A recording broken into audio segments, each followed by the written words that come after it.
por alguna razón y frente a las evidencias y numerosos testimonios históricos registrados sobre el avistamiento de gigantes, incluso el exhibimiento de sus restos, la historia oficial prefiere negarlo, taparse los ojos y decir que no es verdad y relegarlo solo a mitos y leyendas. Lo cual podría aceptarse si se hubieran producido estos avistamientos en determinada ubicación geográfica o periodo histórico, pero los testimonios sobre la existencia de gigantes se dan en todo el mundo, en diferentes culturas y en diferentes momentos históricos. Hay que diferenciar lo que se llama gigantismo con lo que vendría a ser la raza de gigantes. El gigantismo es una enfermedad hormonal, se produce cuando la hormona del crecimiento somatotropina tiene una secreción excesiva durante la edad del crecimiento y antes que se cierre la epífisis del hueso. Si sucede después, se llamará entonces acromegalia, que es una enfermedad rara, que se produce por la secreción excesiva de la hormona del crecimiento o GH, la cual la produce la glándula pituitaria. También puede aparecer como efecto adverso del tratamiento con hormona del crecimiento artificial. Por el gigantismo se produce el crecimiento desmesurado, en especial de brazos y piernas, causado por un mal funcionamiento de la glándula hipófisis, acompañado del correspondiente crecimiento en estatura de todo el cuerpo. Cuando aparece en la infancia antes de que la osificación normal haya finalizado, su origen suele estar en una sobreproducción de la hormona del crecimiento provocada por un tumor de hipófisis. Y suele estar acompañado del debilitamiento de las funciones sexuales y recibe entonces el nombre de gigantismo eunucoideo, que se caracteriza por una figura desproporcionada, con brazos y piernas demasiado largos. Si el gigantismo que se da es proporcionado, entonces no se dan las alteraciones sexuales. La mayoría de individuos afectados por cualquier tipo de gigantismo presentan debilidad muscular y problemas vasculares en las piernas los más altos. Estos datos son importantes porque por el contrario a la raza de gigantes se describen como hombres muy grandes, incluso llegan a tallas que el humano no y tienen una fuerza descomunal. En cambio en los casos de acromegalia la enfermedad se inicia recién en la edad adulta. Esta enfermedad provoca la desfiguración progresiva, especialmente de la cara y las extremidades, con tendencia al desarrollo excesivo de la mandíbula, frente ensanchada, abultada o con protuberancias, y crecimiento desproporcionado de manos o pies. Estas llamadas leyendas testimonian que la Tierra en algún momento estuvo habitada también por una raza de gigantes. Así tenemos quizás los primeros relatos de diferentes fuentes y creencias religiosas como la de los sumerios que en su libro más antiguo, la epopeya de Gilgamesh o Gilgamesh, es considerada la gran obra literaria más antigua del mundo, la cual narra la historia del personaje legendario de la mitología sumeria. Según la genealogía real sumeria, Gilgamesh, hijo de la diosa Ninsun y de un sacerdote llamado Eliyá, fue gobernante del distrito de Kulab y quinto rey de la ciudad Uruk-Erech en los textos bíblicos, actual Warka, en Irak hacia el año 2750 a.C. Sucedió al rey Lugalbanda, reinó durante 126 años. En esta obra, el primer poema épico que se conserva, se cuentan sus aventuras del gigante rey de Uruk junto a su amigo Enkidu y su búsqueda de la inmortalidad tras la muerte de este. Este héroe es un rey cruel y lujurioso, el cual dormía con las mujeres recién casadas antes de que consumaran el matrimonio con sus esposos, haciendo referencia al derecho de pernada. En el hinduismo tenemos a la demonia Putana, que fue una gigante que amamantó con su pecho envenenado al bebé Krishna. Eso se lee en el Mahabharata, texto épico religioso del siglo III a.C. Los nórdicos nos hablan de los Jotun que eran una raza de gigantes con fuerza sobrehumana, opuestos a los dioses, a pesar de que se mezclaban o incluso se casaban con ellos, Aesir y Vanir. El nombre Jotun significaría come hombres. Los gigantes representan las fuerzas del caos primitivo y de la indomable, destructiva naturaleza. Su derrota a manos de los dioses representa el triunfo de la cultura sobre la naturaleza. Como una colectividad, los gigantes son atribuidos generalmente con una apariencia espantosa, con garras, colmillos y características deformes, aparte de un tamaño horroroso. Algunos de ellos pueden incluso tener varias cabezas o una forma totalmente no humanoide, como Homungander, que es una gran serpiente, y Fenrir, que es un gigantesco lobo monstruoso, ambos hijos del dios Loki, que se pronuncia Luke como padre, y a la gigante Angrboda o Angeroda como madre.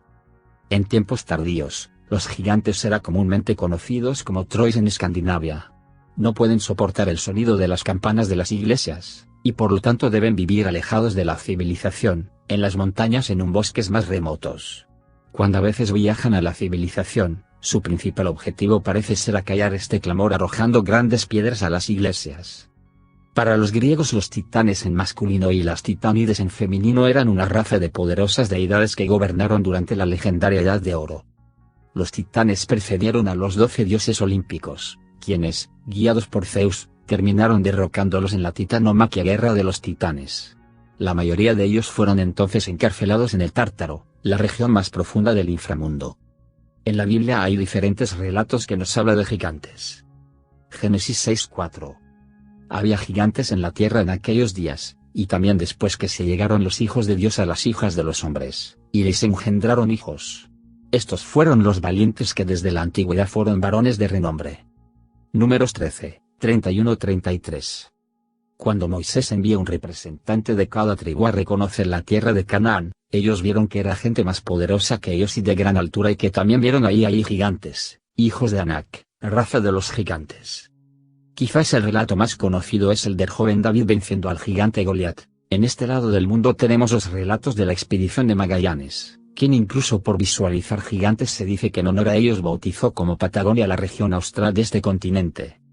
Antonio Pigafetta, cronista veneciano que viajaba con Magallanes en 1520, escribiría lo que vieron en la Tierra de Fuego, en la bahía de San Julián donde estaba asentada la tribu de los tehuelches, que tenían gran estatura.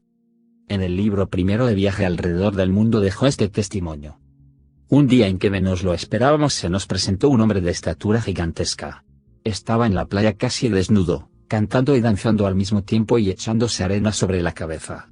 El comandante envió a tierra a uno de los marineros con orden de que hiciese las mismas demostraciones en señal de amistad y de paz, lo que fue también comprendido que el gigante se dejó tranquilamente conducir a una pequeña isla que había abordado el comandante. Yo también con varios otros me hallaba ahí. Al vernos, manifestó mucha admiración, y levantando un dedo hacia lo alto, quería sin duda significarnos que pensaba que habíamos descendido del cielo. Este hombre era tan alto que con la cabeza apenas le llegábamos a la cintura. Era bien formado, con el rostro ancho y teñido de rojo, con los ojos friculados de amarillo, y con 2 manchas en forma de corazón en las mejillas. Sus cabellos, que eran escasos, parecían blanqueados con algún polvo. Su vestido, o mejor, su capa, era de pieles cosidas entre sí, de un animal que abunda en el país, según tuvimos ocasión de verlo después. Este animal tiene la cabeza y las orejas de mula, el cuerpo de camello, las piernas de ciervo y la cola de caballo, cuyo relincho imita. Este hombre tenía también una especie de calzado hecho de la misma piel.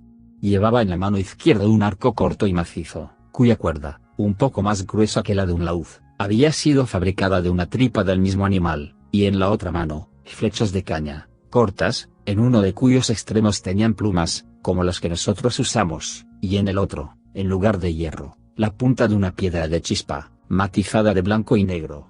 De la misma especie de pedernal fabrican utensilios cortantes para trabajar la madera. El cronista Gonzalo Fernández de Oviedo en 1535 en su libro Historia General y Natural de las Indias explicó que los españoles les llaman patagones por sus grandes pies. Sin embargo, años antes de la Odisea de Magallanes se había publicado una novela de caballerías que pudo haber leído Magallanes. En esta popular novela de 1512 titulada Prima León aparece un gigante llamado Patagón. Sebald de Weert fue un navegante y capitán holandés el primero que avistó y documentó las Islas Malvinas en el año 1600, bautizó el archipiélago como las Sebaldinas. Durante el tiempo que permaneció en el ahora llamado Estrecho de Magallanes, de Weert afirmaba que él y varios de sus tripulantes yendo en botes a remos hacia una isla del estrecho, se habían encontrado con varios elementos de una raza de gigantes. Afirmó haber visto 7 extraños botes acercándose con gigantes desnudos. Estos gigantes tenían el pelo largo y una piel de color rojizo marrón. Los holandeses dispararon a los gigantes con sus fusiles para evitar un enfrentamiento que viniera de parte de ellos. Los gigantes se retiraron a la orilla. Ahí vio a los gigantes arrancar árboles para protegerse de los disparos y se armaron con lanzas y piedras para atacarlos, pero ellos decidieron no desembarcar por temor a los gigantes. De Weert sostuvo que la presencia de gigantes no era totalmente inusual en la región. Magallanes también los vio por primera vez en 1520, como se dijo, en el estrecho de San Julián. Se decía que Magallanes habría capturado a 2 gigantes de sexo masculino con el objetivo de llevarlos a Europa, pero los gigantes murieron en el camino. Estas criaturas no tenían mucha altura, medían más de 3 metros, también fueron vistos en la zona por otros navegantes como Francis Drake, Pedro Sarmiento, Tomé Hernández y Antoni Knivet. Parece que la última vez que fueron divisados fue en Cabo Vírgenes en 1764 por el comodoro John Byron, nieto de Lord Byron, el poeta. El único que mencionó ver a los gigantes con conducta agresiva fue de Weert, quizás porque ellos habían disparado buscando prevenir un ataque. Theodore de Bray en la parte 9 de su libro Historia de los Grandes Viajes Americanos señala que Sebald de Weert habría informado de que su tripulación había capturado y encarcelado a una madre de Tierra del Fuego con 2 hijos en el lado sur de la ruta de Magallanes cuando se dirigía hacia el este. Mientras dejaron a la madre y al niño más pequeño, se llevaron a la hija mayor a Europa, donde pronto murió. De Weert señaló que la madre había dado de comer a los niños aves crudas, lo que era una rareza como de Bray señala en su obra. También se habla de los etín de 2 cabezas. El nombre proviene de la palabra inglesa eoten, como eran llamados los gigantes en la literatura y la mitología del inglés antiguo. Este ser de descomunal tamaño es descrito como un gigante de 2 cabezas, extremadamente malvado y con un acentuado mal olor. Algunos los comparan con los ogros, otras criaturas humanoides en la mitología de muchos países. Los ogros suelen ser mencionados en cuentos de hadas, en los que se alimentan de personas, especialmente niños. Morfológicamente tienen una cabeza desproporcionadamente grande, pelo abundante, piel de color inusual, un apetito voraz y un cuerpo fuerte, gran estatura y de una fuerza descomunal comparada con la de los humanos. Se puede decir algo más de los etín, pero no hay ningún documento que lo avale. Lo que sí hay son restos momificados de un gigante de 2 cabezas, restos que se señala tienen origen patagónico y se encuentran en un museo privado, en Estados Unidos. El origen de cada nombre que le dan a este gigante que mide 3 metros 66 centímetros es igual dual. Hay 2 historias que hablan de su hallazgo. Una dice que un siglo después que Magallanes estuviera por la Patagonia alrededor de 1670 fue descubierto por marineros, en una playa del sur. Estos lo capturaron y lo llevaron a su embarcación, ahí lo ataron a un mástil, pero logró liberarse y comenzó a luchar para conseguir su libertad, pero los españoles lo mataron atravesando una lanza en su pecho. La leyenda dice que fue momificado y llevado a Gran Bretaña, donde fue un fenómeno de feria. Resulta poco creíble que en un viaje transatlántico el gigante fuera momificado por estos marinos y llevado a Gran Bretaña, donde permaneció hasta el siglo XIX cuando llegó a los Estados Unidos y siguieron exhibiéndolo como rareza de circo. La segunda historia parece más creíble. Ahí se relata que el gigante fue encontrado muerto en una playa de la hora Paraguay con una lanza en su pecho. Los nativos que lo hallaron momificaron su cuerpo y comenzaron a adorarlo hasta que el británico York Bicol, capitán de una goleta, al conocer esta historia, decidió robarlo y conoció la historia y se robó el cadáver para transportarlo al Reino Unido, donde fue exhibido, hasta que en el año 1914 terminó en el muelle Birnbeck en Weston, Reino Unido. Ahí lo exhibieron por unos 45 años hasta que Lord Thomas Howard compró los restos en 1959. Ahora se dice que los restos son propiedad de Robert Hedberg, un norteamericano, coleccionista de rarezas, y que lo exhibe en su museo que llama Tiendecita del Horror en Baltimore, Estados Unidos, y por cierto no es un fraude. Uno de los últimos descubrimientos verificados es el realizado en la cueva de Denisova, que se ubica dentro del macizo de Altai, en Siberia, Rusia, en el año 2010. Un equipo de arqueólogos hallaron 2 piezas que seguirían reforzando la existencia de una raza de gigantes en nuestro planeta. Ellos descubrieron un hueso de un dedo y un molar, que fue sometido a un análisis de ADN por el Instituto Max Planck de Antropología Evolutiva en Leipzig, Alemania. Confirmó que el diente perteneció a una especie hominida hermana que murió hace unos 40.000 años, a la que se denominó denisovanos. ¿Y tú qué piensas? Gracias por estar acá. Hasta la próxima.